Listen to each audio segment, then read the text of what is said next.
What is up, everyone, and welcome to another episode of the Somewhat Sports podcast. My name is Chris. I am joined by my two consiglieres, Jurgen and Damian. Fellas, how are you? I'm doing good. How are you guys?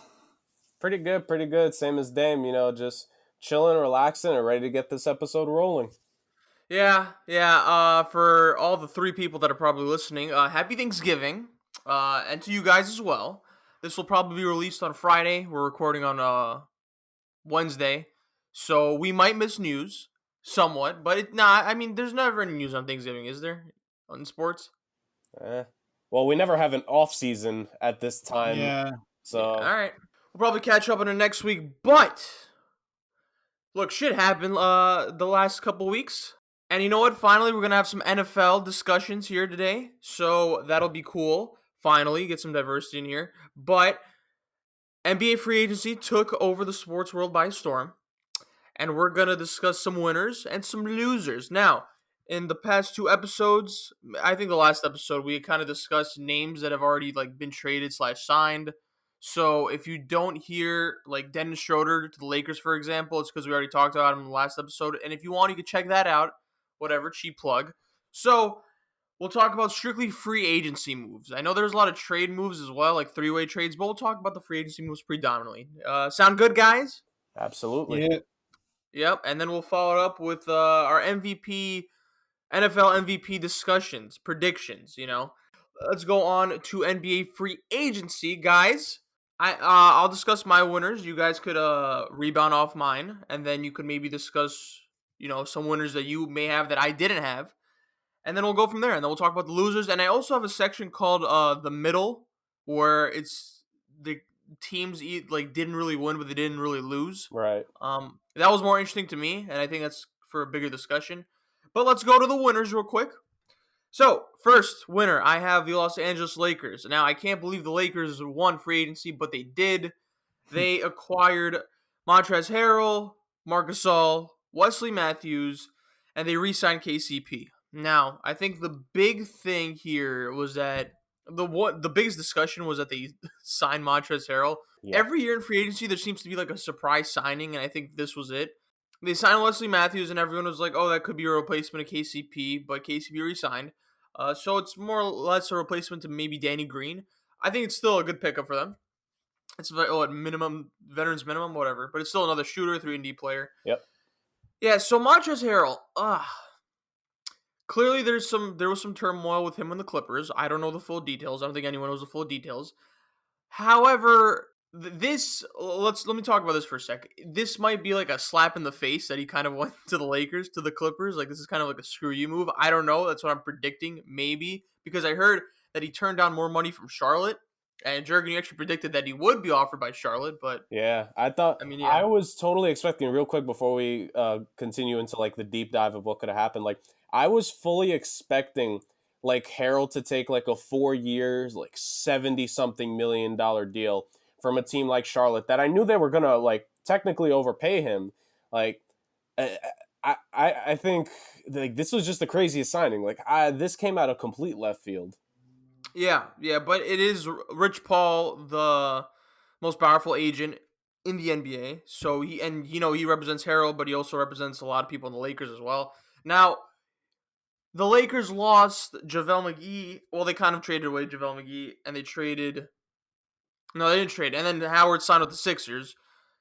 So After he was supposed to sign with the Lakers, he had a tweet out he's coming back to the Lakers, and 2 minutes later deleted it, and 5 minutes after that he was back on the Sixers. that was so weird. Whatever, but so we'll weird. talk.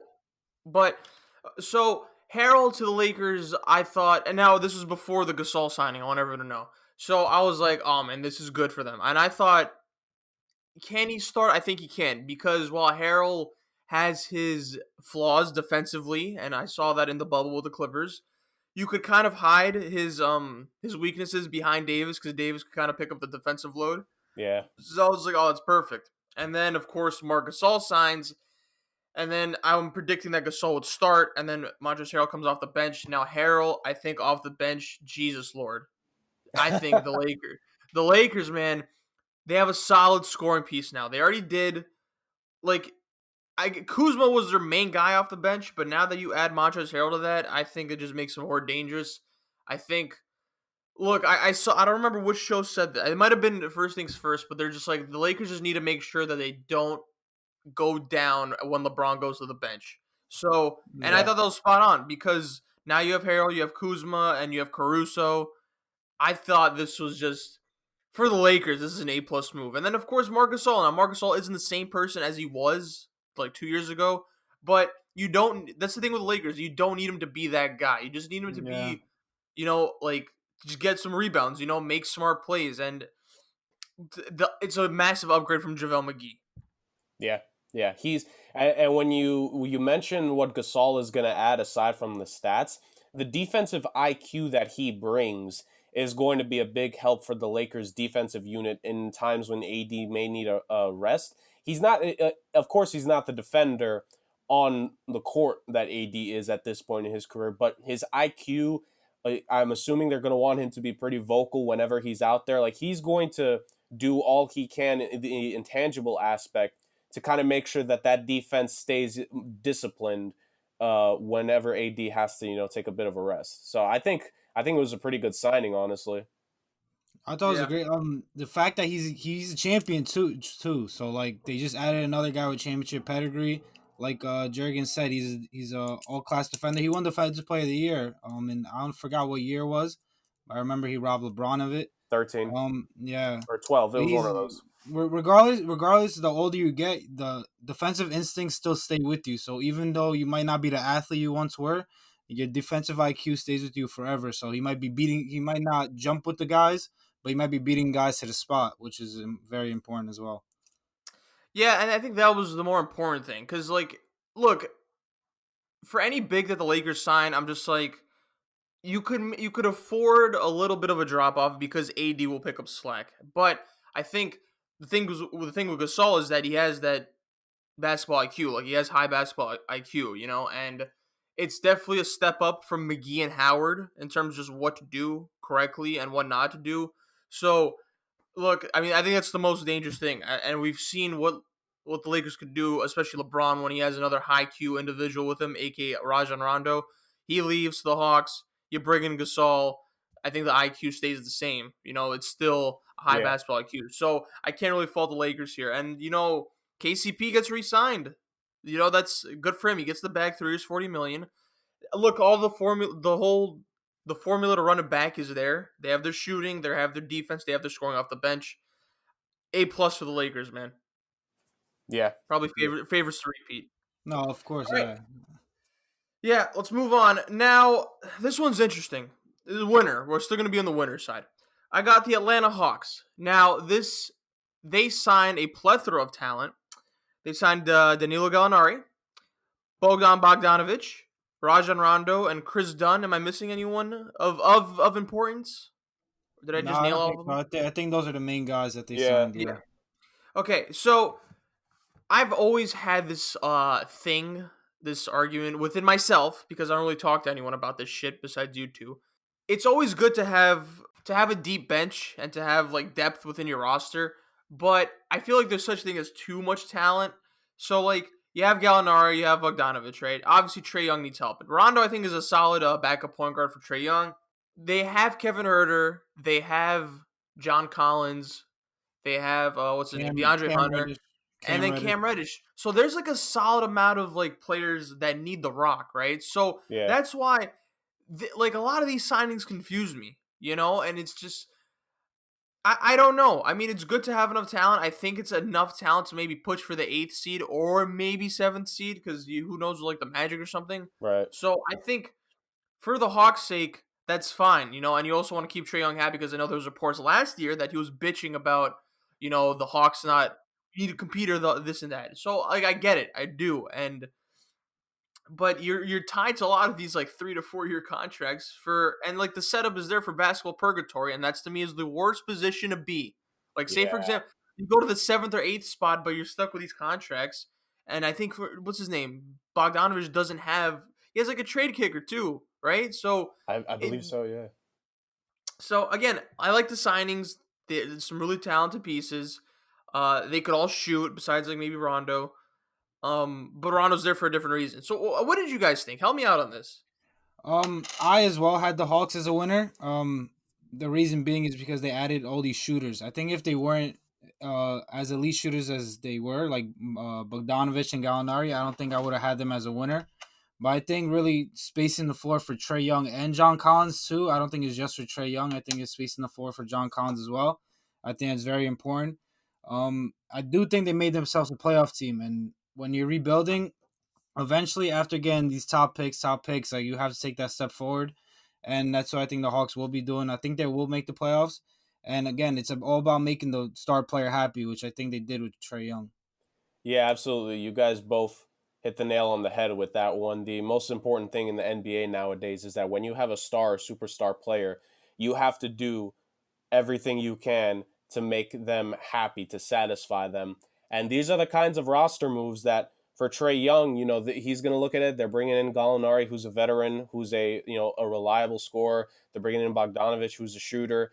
These are definitely the kinds of moves that Trey is going to look at and he's going to be happy with. But Chris, like I think your point stands to reason because I actually believe this from time to time when a team just makes a flurry of moves, like there's a lot of guys on this team like that are gonna have to fight for like minutes and touches out on the floor. And I know there's no report about this, so like I'm just completely like thinking of this like on the fly. But I honestly wonder to like Dame's point where it's like, they've been in the lottery for like quite a few years now, Atlanta has. Like, do you maybe try to look for like a pretty good player who maybe is like 2 to 3 years left on a deal that's like not an elite player, but like that next tier of guy who you can trade some of these young pieces for, and then that guy can contribute to the team right away. Like I'm just wondering because like you have a lot of duplication on this roster now. Like Yep. you like Hunter and Reddish, of course they're better defenders like than Bogdanovich, but Bogdanovich is the shooter. Like Kevin Huerter, like him and Bogdanovich are both shooters. Gallinari, like there's just so much a bit of redundancy to where it's like I want to think that they either have a way to figure this out, which I mean, you got to give Lloyd Pierce like a chance to really like get his hands on this team, or maybe they make a trade and surprise us. But I agree with you guys. Like I think these are the kinds of moves that they figure it out. A 7 for 8 seed is definitely a possibility for this team.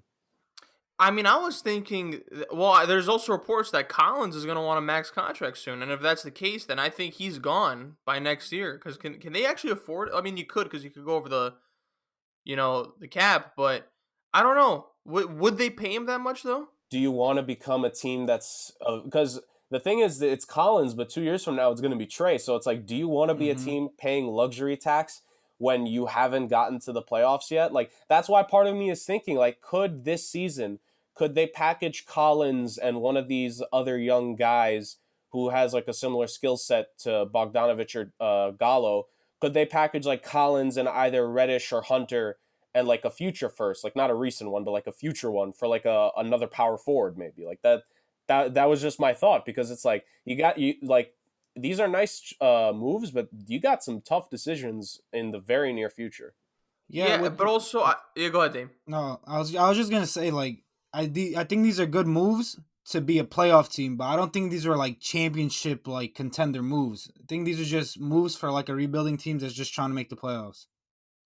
Yeah, I mean, I guess that you could do that when you're Atlanta, but also Yeah, I think that this is the reason why the whole Collins thing. I think it's the reason why they picked Okongwu as like an insurance policy, right? And, if Collins wants a max contract and they can't afford him, okay, Okongwu steps up, So I don't know. Again, I like the signings. They have a certain style now. They're gonna shoot you out the gym, shoot you off the court. So and you keep Trae Young happy. There's a lot more good than there is bad, but there's questions, and I don't think the Hawks have earned that level of you know what, I could trust them. They don't have that trust yet, so I don't know. I'm not gonna give them the benefit of the doubt, but they have talent, and that's all that matters right now.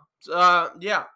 Third, I got the Portland Trail Blazers. Now, the Blazers, I think, haven't necessarily made any signings that puts them over the top, technically. They're still without a true power forward, stretch four. I know Robert Covington is quote unquote that guy that could fill the position in, but I don't know, he's a small ball four, so whatever. But they added Harry Giles, they re signed Rodney Hood. They signed Derrick Jones Jr. and they re-signed Carmelo Anthony. So I think they added more depth, but this doesn't put them over the top. I mean, again, they're still not good defensively. The only reason I give them as the only reason I have them as a winner is because they add depth and they could do something while Lillard and McCollum are on the bench, but that's about it. I was very mixed on their moves. A lot of people were gassed them up saying, "Yo, the best offseason for them." I'm like, why? Yeah. They didn't really get good at anything that they were bad at. They just got more players, which They I guess could be considered a good thing. But yeah. No, I agree. Like I'm in like group chats with people, and like one of them was praising the moves by Portland, and I was just like partially calm joking, down. and partially like messing with them. Like look, this is a solid enough like additions to where it's like you're maybe gonna lose in 6 now to the Lakers if you face them again, and not in a blowout in that game 6.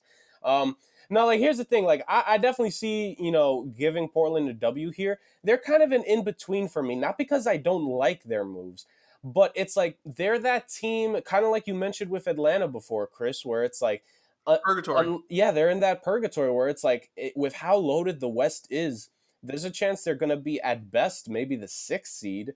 And like if you're the 6th to 8th seed with all of these guys, with Dame and CJ still, you're never going to be good enough to beat the best of the best. Maybe if you get like a lucky draw, like an overrated team in the first round, perhaps.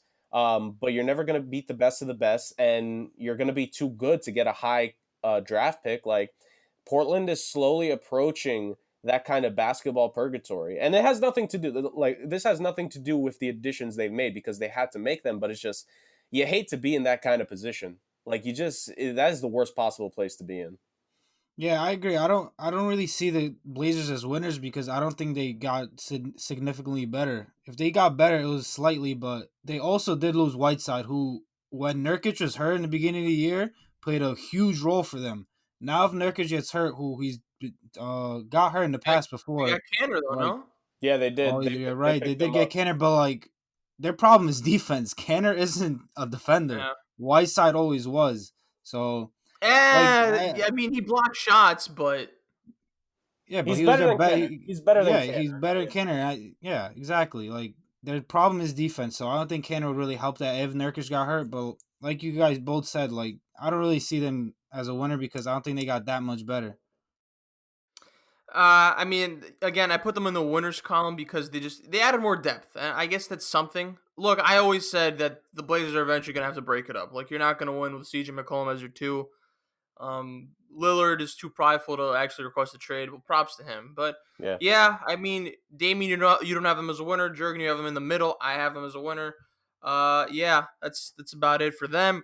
And then finally, this is my last winner before we go into maybe your guys' winners. The Phoenix Suns. Now the Suns already made some moves, but they signed Jay Crowder, 3 years, $30 million. They re-signed Dario Saric. They signed Langston Galloway and Etuan Moore. And Moore, I thought, was a very underrated pickup for them, and actually Galloway. Yeah. So the Suns, I think their 5 is already kind of like pretty, like they're actually decent. I think the 5 is decent. They're starting 5, and then you have Jay Crowder now, who 3 and D adds that toughness, and I think he's gonna be perfect next to Chris Paul. Saric, I think, was fine, so you keep him and you have some stability as like the mobile stretch 4s. And just in case Jalen Smith isn't what you exactly hoped like he's not what you thought he would pan out to be. Galloway gives you some depth at the point guard position, and then each one more scoring off the bench. So I think the Suns hit on like every perimeter here in terms of just like getting better at like specific needs. Like they are really pushing to not be an 8th seed, and that's respectable because look, if you're in the West, I know it's loaded, but the number one objective if you're in the playoffs is to not face the Lakers in the first round. Yeah. So I think they succeed in that, but also I just love all their moves, to be honest. And I think like there's a lot of scoring, but there's a lot of potential to be at least a decent defensive team, which for Phoenix is great. Yeah. Before the offseason, their biggest thing was they needed a point guard and then they needed a wing defender, and they got Chris Paul, which solved their point guard problem. And in free agency, they solved their wing defensive problem with Jay Crowder, who was extremely underrated. And then you got to see him in the playoffs for the Heat, how important he was. He was hitting a lot of threes. He was playing great defense. So to bring him into a young team like that with Devin Booker, Chris Paul, DeAndre Ayton, I think is a great signing. Um, I do think they will make the playoffs, like you said, and I do think they'll be higher than the 8 seed as well. I can So see I that. did, Yeah. yeah, I did have him as a winner as well. Yeah, agree with both of you. You guys hit it on the head. This team, like you guys said, like a wing defender and a point guard, and they got both. And that point guard also happens to be a master class in terms of IQ, in terms of vision, in terms of leadership. Like Chris mentioned earlier, we spoke about Chris Paul and what he's going to bring to the table in terms of intangibles last episode, and now you add Crowder, and they really beefed up their bench unit or like a fifth starter in terms of Sarge, but like their bench unit, like you have more shooting. You have Galloway; he could at least like bring the ball up and down. You have Javon Carter too, who I believe is like a solid Yeah. defensive Yeah. guard. I Like liked Carter. Yeah. I'm fully on it with you guys. Like I really believe that they're gonna shock some people in terms of how good they can be. I think the big step for them this year, if DeAndre Ayton really has that breakout third season, because all these additions are very good in terms of the margins, aside from Chris Paul and Jay Crowder, they help a little more than just that. But if Ayton can take that next step with Chris Paul there, like this Suns team is going to be dangerous.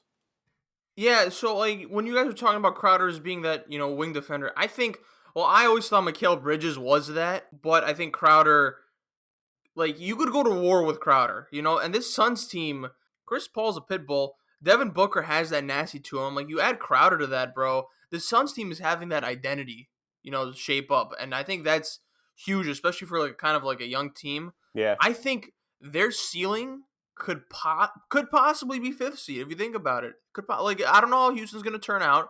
This team could be, I think it could be better than Utah. It could be. There's a chance, I they have think. a chance. They have a chance. I think you bring up a good point with Bridges, but I think the thing is that, and I He's think young. well, that and also like I think this is the perfect time for him to learn. I think Crowder is the right kind of guy Yeah. to learn from, like pick up those things that he's learned on the good teams he's been on. Because when you think about it, he's played on teams that made it deep in the playoffs in Boston. He just made it to the finals with Miami. He played, albeit it was only like half a season. He's played with LeBron James. He's played with a great young player in Donovan Mitchell. Like Crowder is one of those guys who, in his stints around the league, he's always been around very talented guys. Bridges for will be perfect in terms of learning from Crowder to eventually fit into that 3-and-D role in the way long term for this team. Yeah, and he's already like kind of almost there too. I mean, yeah, kind of. But yeah, Damon, you got anything to add to that? Nah, you guys all hit the same points as I did, and Chris, you had the same winners as me besides the Blazers, but besides that, You didn't have any other winners? no, I had OKC and Philly, but that was kind of more like trades and draft. It wasn't really free Yeah, agency. yeah, yeah. But yeah, based off just free agency itself, was the Hawks, the Lakers, and the Suns. Okay. Jurgen, you got any additional winners? I think two teams, it's like their moves were way more under the radar in terms of what they did these moves for. But I think Miami and Milwaukee both deserve a little bit of credit because you think of Milwaukee after the fallout from the Bogdanovich deal. You keep Connaughton to come off the bench. You bring in Bobby Portis as a stretch four that team kind of needs depending on what lineup they have. DJ Augustine as a quality backup point guard there. And Bryn Forbes and Torrey Craig, who Craig was waived by the Nuggets, are, provide some solid shooting. Craig with a little bit of defense there. And I think Miami just maintaining their flexibility for 2021. Like the whole plan was always when they brought in Butler that 2021 would be the goal to get that next guy to put on the team. And you maintain that flexibility because every single deal they signed was a 1+1, except Harkless. I think it was just a 1-year deal. But everything else was a 1+1 with team options, and you just got Bam to his max. Like Miami had a very under the radar. They just did the moves that they felt they had to do, and for a team that just made the NBA Finals, like that's not a bad offseason to have. Yeah, well, the thing is with Miami is that they made moves, but I didn't like. I love the Bradley signing. I thought that was awesome. They re-signed Bam. That I feel like that was expected, but it was earlier. I thought this would at least come next year. So I also think they have an inkling that maybe Giannis is re-signing soon, which is why I think the Bam signing came as soon as it did. But Miami's Miami, but they didn't really make moves that I think put them over the top for me to be like, oh, that's a winner. They made pretty decent moves, but I didn't think they were necessarily team changing. In terms of Milwaukee, I don't know, and maybe it's because I've seen Bobby Portis play, so it's Bobby Portis. But what like you could hide his deficiencies, but he could shoot the ball. Like that's the thing, he could shoot the ball for his size. I thought they overpaid for DJ Augustine. They signed Torrey Craig. I forgot about that, but that was a decent signing. I don't know. I maybe I would have Milwaukee as the mid teams, Right. but yeah, those two, yeah, they weren't like. I guess Milwaukee became more deep. I It just became have more them. deep. I just have them as winners because, and we're gonna get to, at least I'm gonna mention some of these teams in the losers category. Like, I think if you make the small improvements you need that you believe you had to make, and the teams that you're gonna be competing against, if some of them got worse, I think you can consider that a win because some of the teams in the East had really bad off seasons. Yeah, yeah. Well, let's not spoil it because I have some losers as well. Dame, you got anything to add? Yeah, on the Bucks, I think I would have had them as the best team in the East if they were to sign Bogdanovich, but obviously that fell through. That's probably why I didn't have him as a winner. The Heat is kind of the same thing as the Blazers. Like, yeah, they made a couple good moves to make them a little better, but like I didn't really see them as drastic, game changing moves that they can say really spark their team and would make them a favorite again. I think Bradley was a very like he fits Miami. Like he fits Miami. Bradley, I think was their best signing. Yeah, yeah. I know they have their eyes on like maybe Ibaka, but yeah, it's just they didn't have that like quote unquote that big signing. But Yeah. I mean, Dirk, I guess. I mean, it depends on what you define as like a winner in free agency. But it's also I think the standards are different for specific teams as well. You Well, know. I think we need to look at like my thing is we need to look at different teams for like their situations. Like I think with Portland, when you see so many teams above them and those teams either got better or stand packed, it's more understandable. I think with Miami, again, I'm not going to spoil exactly who, but again, if some of the teams that were above them in seeding last year got worse, like it's better when you went as far as they did last year. It's better to keep continuity than it is to change something. Because if you add in too many new variables, that may mess up what you had the year before. That's why I think like different teams in different situations, you kind of have to take like a different look at them. That's why. Kind of the same thing with Milwaukee.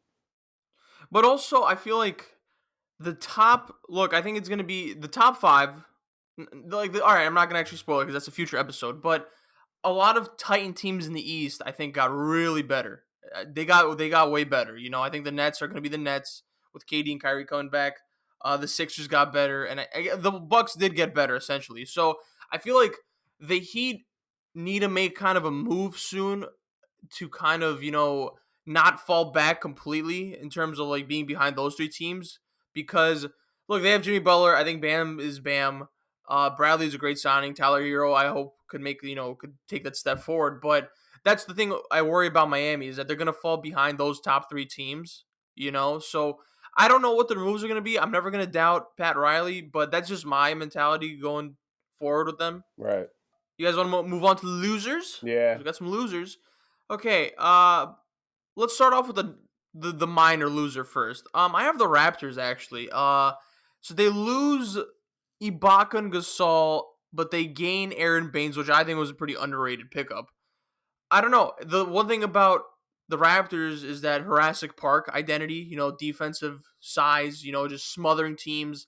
I think they lose that with Ibaka and Gasol. So I like the Baines pickup. It gives, and he's more. He's shown range from like shooting. He gives you kind of an offensive option at the five. I'm assuming he's going to start. I don't know for sure, but I don't know. They start to lose what they're good at, and I don't know how that's going to fare for them going forward, especially with the East kind of juicing up. What do you guys think? I agree. They did lose Ibaka and Gasol, and I mean, Baines is what he is, but I don't think he's better than Gasol or Ibaka, and he can't play defense like them. He can't control the paint like them. So I do see them as a loser as well. Yeah. He's a good scorer though. Yeah. Yeah. Yeah, but yeah. Yeah, I agree with you guys. I think losing Ibaka and Gasol, like those are two guys where it's like you need to take a deeper look past the stats to what they'll bring to your team. Like you said, like the what the Raptors built with the two of them there. Of course, winning a championship with both guys there, but just having that defensive identity. You're going to lose that. Now, Baines isn't a too bad of a defender. Like, he's a solid rebounder. He's an inside guy that, like, a couple contenders, like, I'm sure they were making calls to. Yeah. But he's now the only guy because, I mean, they re-signed Chris Boucher. Look, I apologize to any Raptors fans that get mad if I say this. I don't view him as a great defender. Maybe I'm wrong. Maybe I need to go back and rewatch my Chris Boucher tapes. But I just don't see him. It's nice that they kept him, but he's not going to add anything to that defense. So it's like you just took a massive step back defensively to me. And, offense, of course, they kept Fred VanVleet. Siakam's still there, Laurie's still there, but that defensive step back that I think they're going to take, like that's probably going to cost them a couple of games. Look, I like the Raptors. They are one of like those teams that just have good culture and development. It's like the East is very top heavy, and I feel like the Raptors are going to be one of those teams that slides down a little bit, because they're still the Raptors. But yeah, that's pretty much all I got for them. Now, for me, the biggest loser of free agency, Charlotte Hornets. Oh Yeah, man. had the same one. Okay, how do I put this? I They thought don't, they had a they don't, solid. they don't goofed. They don't goofed, Chris. Look, they had a solid draft, and I was like, all right, they got LaMelo Ball, they got their franchise guy, and then they offer Gordon Hayward 4 years, 120 million. Now the Hornets, I think Bismack Biyombo was off the books. I think Batum before everything happened, Bismack Biyombo was going to come off the books. Batum was, I think, he had 1 year left, right, before he Yeah, got quote unquote waived. 1 for 27 was left. Yeah. Okay, yeah. So you're in that process of just cleaning house, right?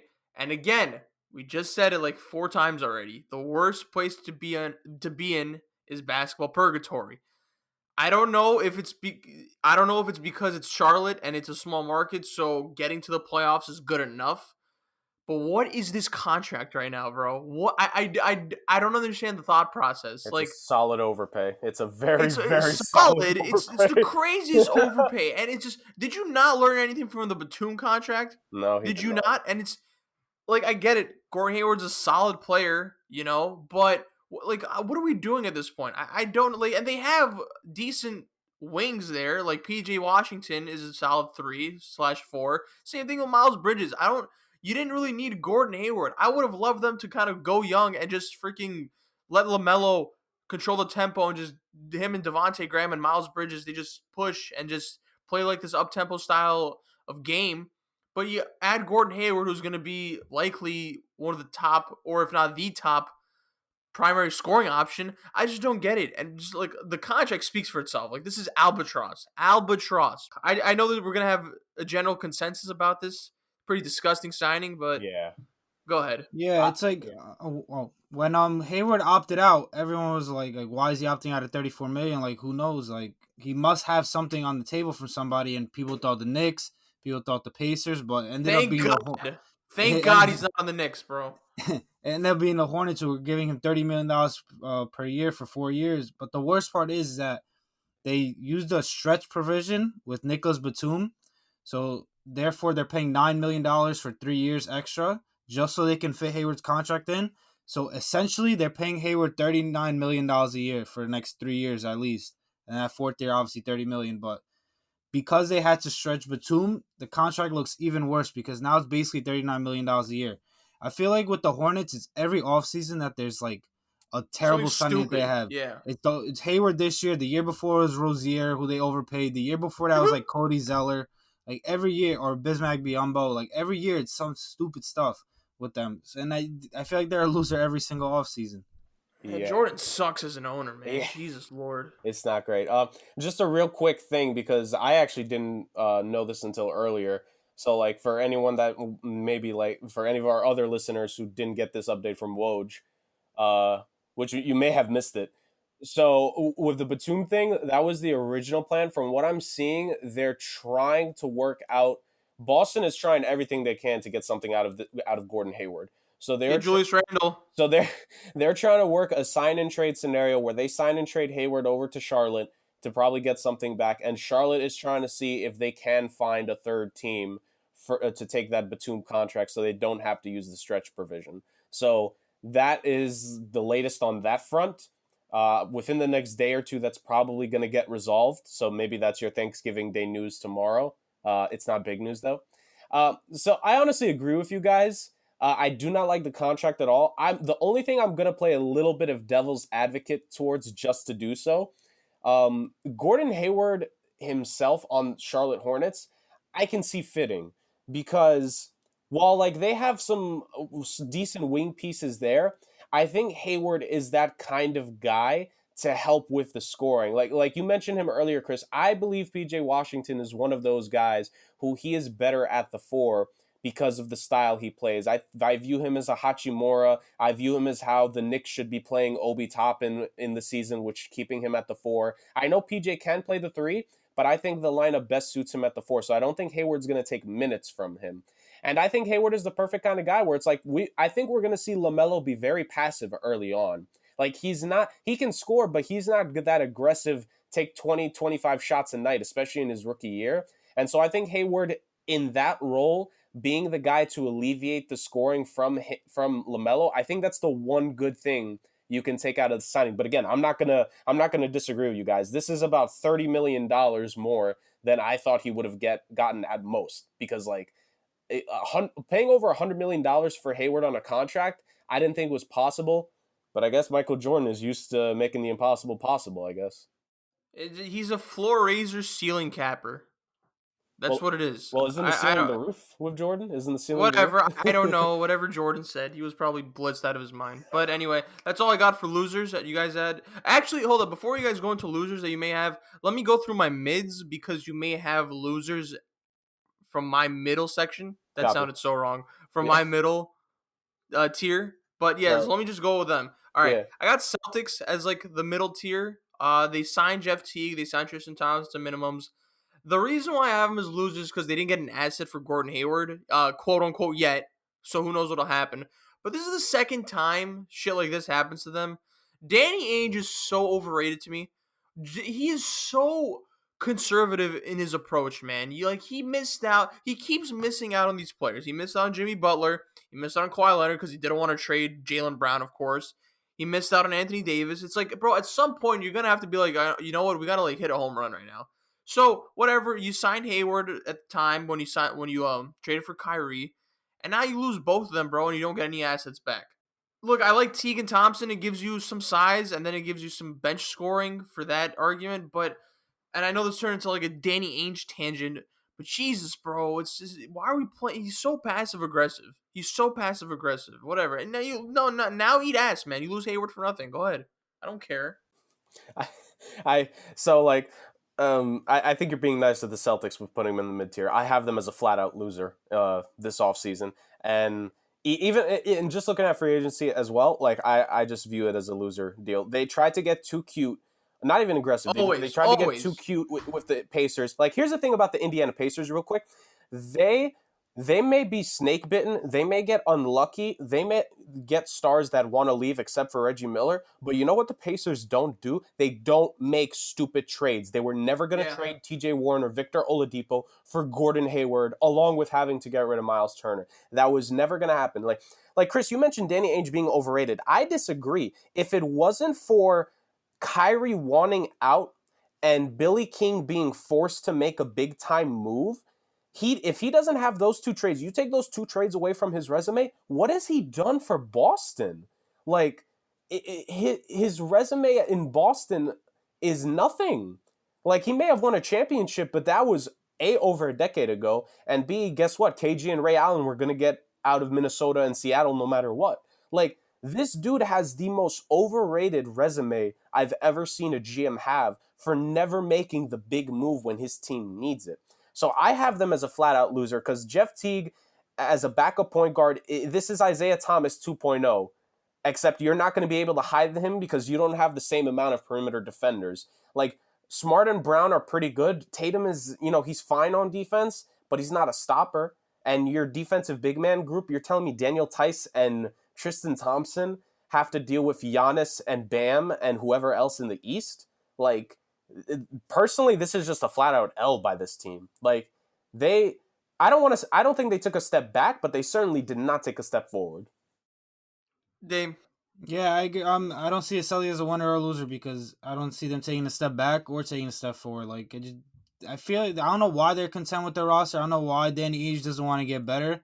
I guess it's just his thing to just stay the same and just hope his players develop all into superstars and his draft picks all hit. But I don't know. I guess that's his thing.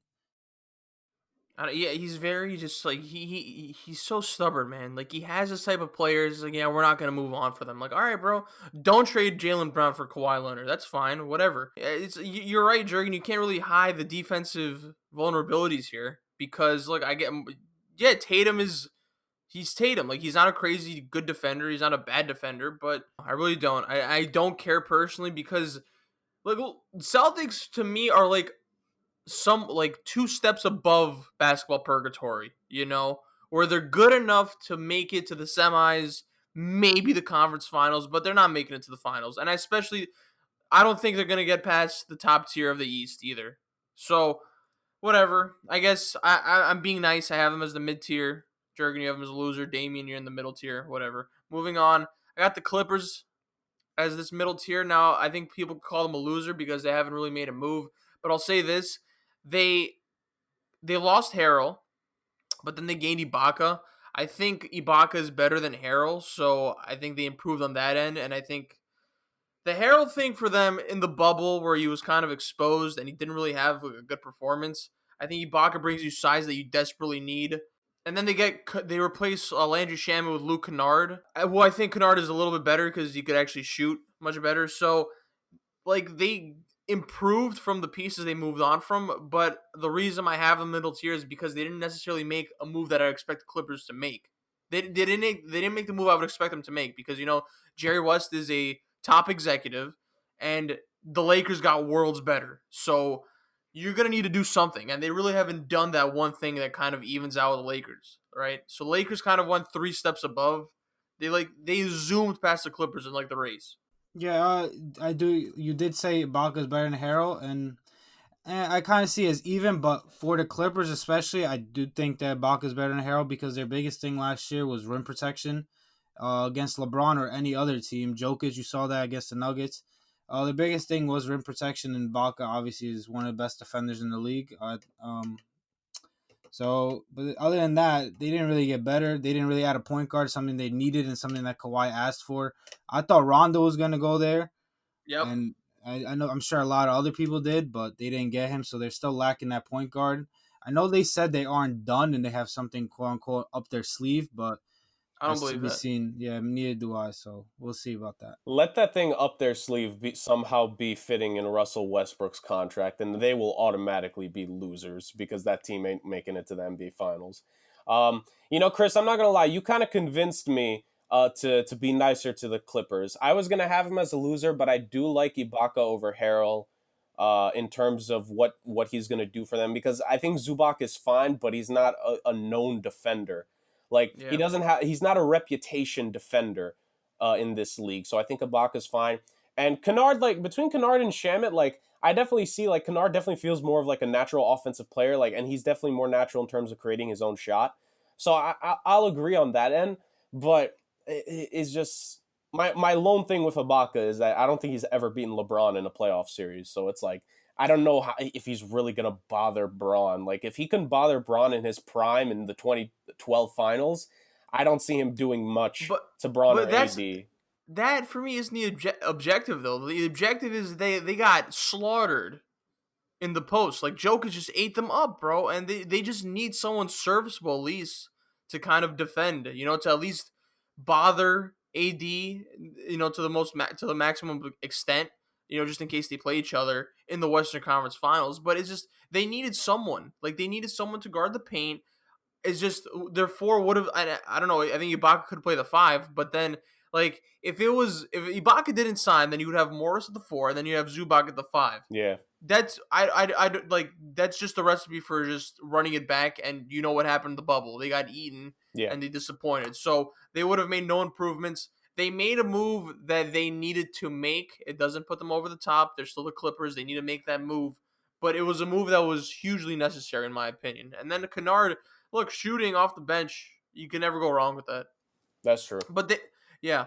This is my final middle tier. The Pistons. Now, Agreed. look, you lose Christian Wood, but you sign Mason Plumlee for 3 years, $25 million. You sign Jahlil Okafor. You sign Wayne Ellington. I actually like the Wayne Ellington pickup because he needs somewhat shooting. Yeah. And then you sign Jeremy Grant. Hmm. Now, a lot of people like to cut ass on the Knicks for that power forward gate last year, but what are the Pistons doing right now? I see a pattern in And some of those signings. but let's not forget they have Demboya and Blake Griffin still. What is the thought process here? And Grant was 3 years, $60 million. Bro, they threw the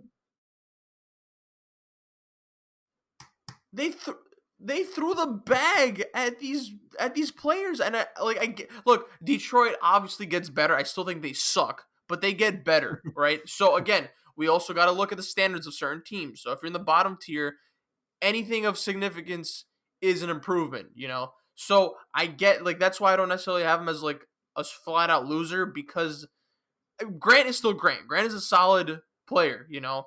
He's a 3-and-D guy. He proved that he could score, he could create on his own. He's now worth $60 million, of course, but like I'm just glad they have I'm so mad that they have Killian Hayes, because Killian Hayes has to deal with this bullshit, of course. And Okafor you got for dirt cheap, but Plumlee with the robbery, 25 mil, 3 years. It's I don't get these moves. It's like, what are you doing at this point? I Like hope the Plumlee influx gets of his power money forward. more. I mean, yeah, his agent deserves a Nobel Peace Prize, man. But it's just there's just like a huge influx of power forwards, and I don't know who you're gonna trade. I don't know who the market is for Blake Griffin. Yeah, they get better offensively, but defensively they're still ass. You know, and I don't get it. It's like, why would you not pay for Wood if you're gonna make some of these signings? Like Wood is Exactly. clearly has shown that he has the ability, like his potential is high, his ceiling is high. He shows that he could score, and he was like the lone bright spot for them last year, but you signed Mason Plumlee to 3 years, $25 million. Get the hell out of here, dog. Okay. So like I think when you bring up Wood, like I just find it crazy because they paid way more for Grant than what Christian Wood got. So What is the it's like difference between them, technically? Is there like a significant drop off? Maybe Grant's a little better, maybe. maybe, but it's like, isn't he a year or two older than Christian Wood? So it's like he's kind of so that's probably why he's quote unquote better. Like I know why Grant took this deal. Like if we're being honest, like if we're talking Oh about yeah, specific players that won, like Grant won because he said he wanted more touches because all reports like that I found said that Denver was actually more than willing to match the contract Detroit gave, and I think Grant wanting more touches, I think that kind of saved Denver here because all due respect to Grant, like this contract is not great, and I think you bring up a great point, Chris, and I'll let Dame talk about it as the other Knicks fan here, but like the Knicks get torched a lot. And of course, it's because they're like in the big market and all that. But like Detroit, like what are you doing? Like just what are you doing? damn, go Yeah, ahead. no, I already explained. Like with the Pistons, like Jeremy Grant was absolute overpay. Mason Plumlee, the same thing. I don't think they honestly got better because they didn't address their weakness, which is wing shooting. They lost Kennard. What they gained from that draft pick, they didn't get. Maybe Ellington, maybe, but Uh, it's yes, but Ellington. I think Ellington's a downgrade from Kennard, and Kennard was really the only wing shooter they had, so they didn't really upgrade what they needed to. They just added more pieces to a position that they already had players at. So I had them more as a loser than anything. Yeah, I mean, you guys have any final comments? I've ranted about them enough. Are you talking about Detroit or just in general? Or both. No, I think we've said everything that needs to be said when it comes to Detroit. And I think it's more than what they deserve. So Detroit, there's Yeah. your 3 to 4 minutes. Take your 10th seed in the East with pride. 10th. Yeah, I'm being nice. Okay. I'm being nice. No, like we mainly talk about teams as winners, but like if you want to talk about like players as winners, like kids, go learn to shoot because Joe Harris and Davis Bertans, like they got. Oh my God, paid. Bertans. Oh, I don't even. No, I'm not gonna. Let's not. Look, I get you don't want to lose one of the best shooters in the NBA, but got $80 million for 5 years. Whatever. You know what? Let's not get into it. All right. Let's move on. That is it for the NBA portion of this podcast episode. We move on to finally NFL news. Not really news, but NFL related. So, we are getting down to the wire of the season. there are some MVP candidates. We have some pretty good MVP candidates, and I'm pretty sure all of our lists are similar in terms of just having the same players on it. Just for reference, I think Damian and Jurgen know more about NFL than I do. So if I don't know what I'm talking, if it seems that I don't know what I'm talking about, this is a disclaimer. I'm starting to learn about it, as Damian knows, but I could give you my 2 cents. That's about it.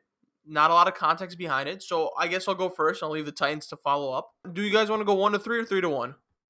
3-1. 3-1, yeah. Dame? Okay. Yeah, yeah. And number 3, I got Aaron Rodgers. Now, it seems to me that Aaron Rodgers gets disrespected a lot.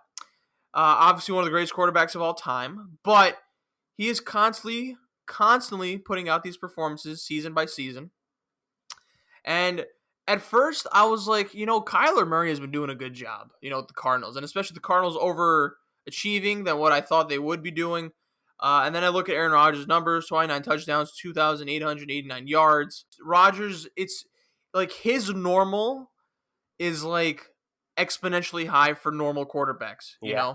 Like that's just how good Aaron Rodgers is. And it's crazy because Aaron Rodgers, I feel like he's and you guys could talk about this more than I can, but I feel like he's always slept on for someone who's like such a GOAT, Yeah. Yeah, that's my third. My third was Russell Wilson. I had him as my 2, but today I actually switched it back. I had Rodgers as 2 and Wilson as 3. Wilson does a lot with a team that doesn't really give him much to do with. DK Metcalf, yeah, he, as you can see him now, he's one of the best receivers in the league, but that's not what he came into the NFL as. He had to learn a lot, and Russell Wilson should get a lot of credit for what DK Metcalf has become because he puts him in the right spots to succeed, and he lets Metcalf do what he's best at. But lately, this last stretch of games, like that's what really has brought Wilson down for me. There's been a lot of turnovers. He isn't careful with the ball. He's not making the right plays like he did in the beginning of the season, where it looked like he was going to run away with the MVP. But now he's really careless with the ball. They lost a couple games. That's why I have him as 3 right now. I mean, Jurgen, before you go on, that's like, yeah, go ahead. Go ahead. So I too have Russell Wilson as my third place. But it's not so much, it to an extent because he hasn't been on the same war-torn path that he was at the beginning of the season. Like he looked like he took an even greater step forward when it came to his play, and to an extent he has. I just think and this is more so me thinking this is going to end up being held against him because if you're talking about a sport that their Hall of Fame voting is questionable, their award voting is highly questionable. Like people talk about the NBA, the All NBA teams, who got what Defensive Player of the Year votes or MVP votes. Like you want to talk about a sport that is not great when it comes to the award voting. The NFL is where it's at if you want your fix there, because Russell Wilson should have gotten at least a MVP vote previously in his career, but he never has. And he definitely will this year, but because of how the Seahawks are playing, even though they're playing, I think, a Division III college defense for Seattle, it's going to be held against him. But Russell Wilson is having a great season. He's the only reason that they're a 7-3 team and contending for the division. So I think he does deserve a lot of credit there. But I think it's ultimately going to be held against him, some of the losses that they've had. Yeah, and like that's why I have him at number 2 technically. Yeah, that's why I have him at number 2 is like obviously he had a masterful start to the season. And also like I gotta give him credit because the NFC West, man, is a dogfight. So, and again, and I know, look, if the 49ers were healthy, good God, like I feel like that would be a complete Right. war zone, So, look, 70.7% completion rate. I think, yeah, the things with Russell Wilson is that when he turns the ball over, it's really bad. Like he has some really bad interceptions, I feel like. Yeah. But again, to me, Pete Carroll's play calling is a bit suspect at times. So I feel like when you give Russell Wilson the chance to kind of do his own thing, he performs. But yeah, and it's just, look, their defense is god awful. The Seahawks. Shout out to the Jets for fleecing them for Jamal Adams, but whatever. A little bit biased for me because I love Russell Wilson and the Seahawks are my second favorite team. I feel like Russell does a lot more with, not a lot more. He does more, but with a bit less. So that's where I have to give him credit. And it's not like he took a massive drop off. Like he's still considered a top 3 MVP candidate, So you got to give him that at least. I hope he turns it around for the second half. I mean, for the last portion of the season. Yeah, I mean, if we were discussing this in the beginning, he would have been number one. But to me, he's Yeah. number two now, and of course, number three to y'all. So you're not wrong. I still think Russell Wilson's a top tier quarterback, as everyone else thinks as well. But that's about it. Yeah. So spoiler, that's my number two. Yeah. Well, Damian gave us his number 2. So Yeah, I'm just explaining real quick. The reason I have Rodgers over Wilson, they do have the same record, but it goes back to the same thing with Rodgers doing less with more, the same thing Wilson does. But with Rodgers, I feel like before the season even began, like there was this with them drafting Jordan Love in the first round, and more importantly, trading up to draft Jordan Love. They're already looking to replace Aaron Rodgers, so I feel like that's a lot more pressure on Aaron Rodgers to go into the season knowing that they just traded up for a quarterback in the first round to replace him. So that's why I'm giving Rodgers a little more credit than I'm giving Russell Wilson, because he has to deal with that additional pressure of knowing there's someone right behind him looking over his shoulder to replace him.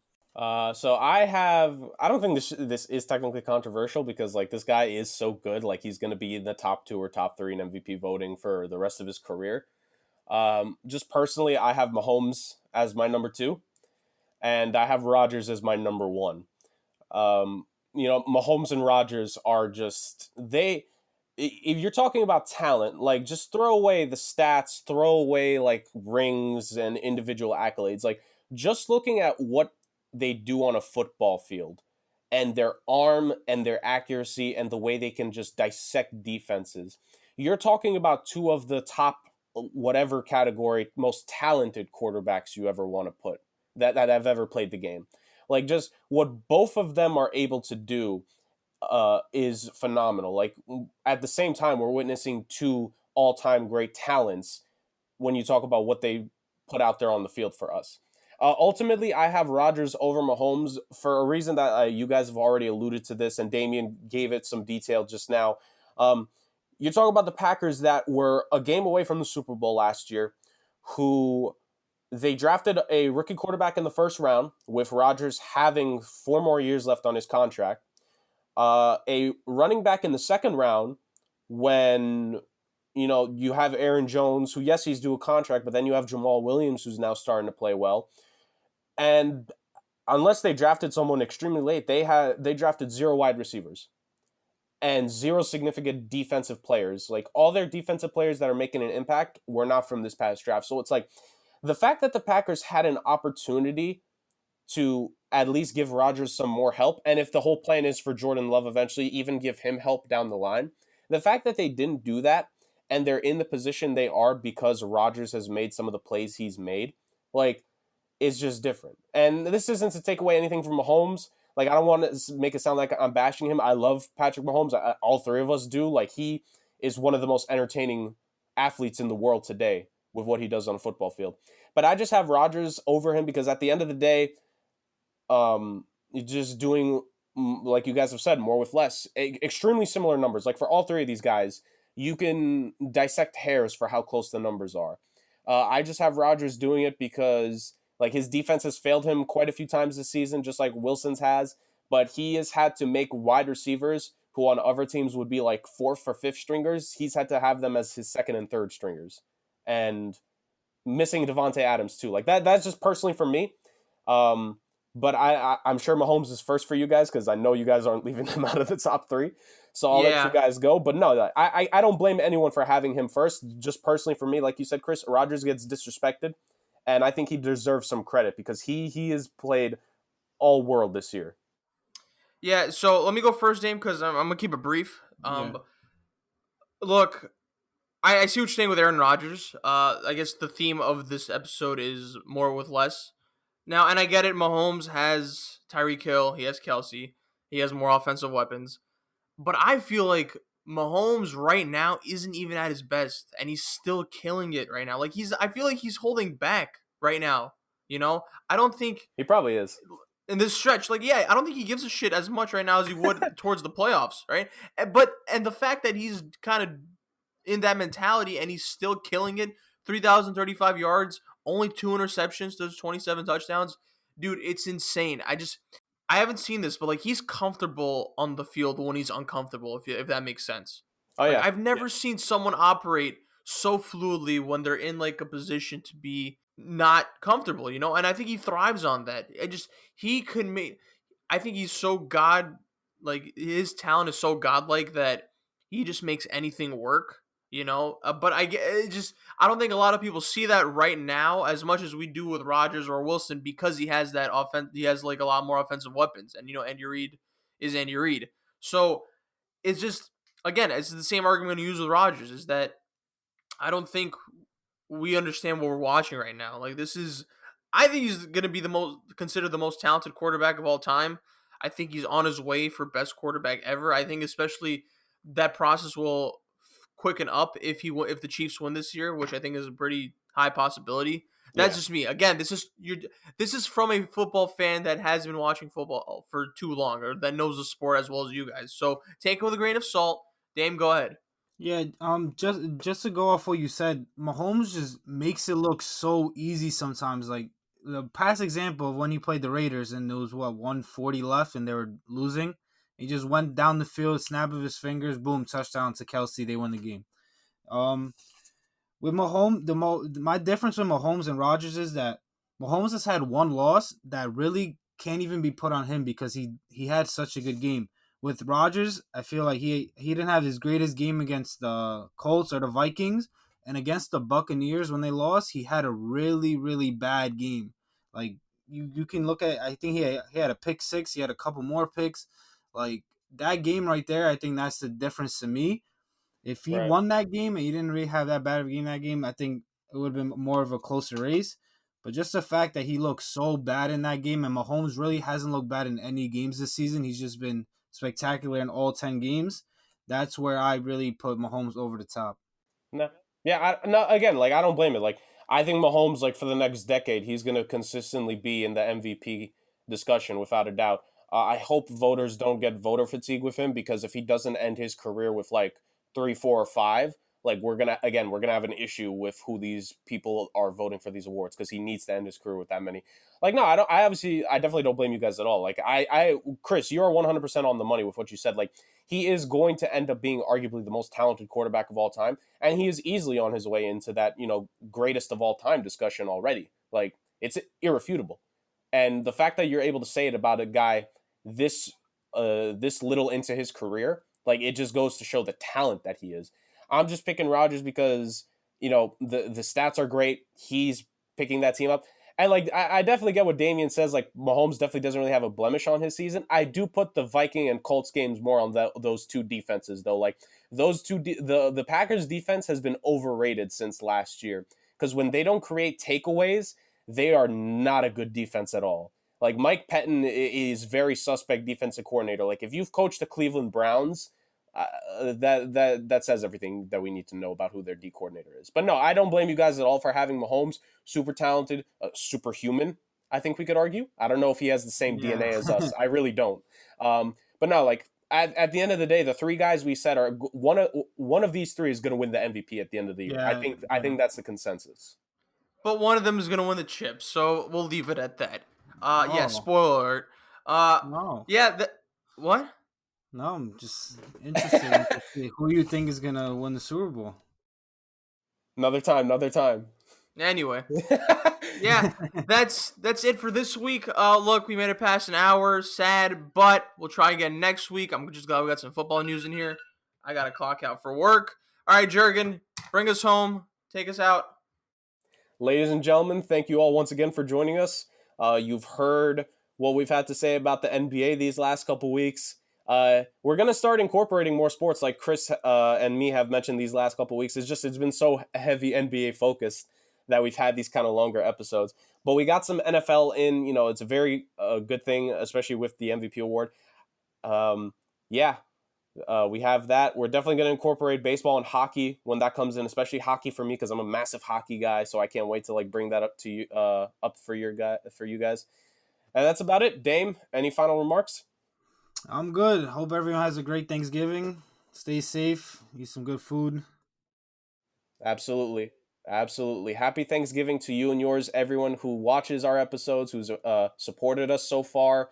And we're going to keep pumping out an episode once a week. And we're We're excited to make it for you guys. Later.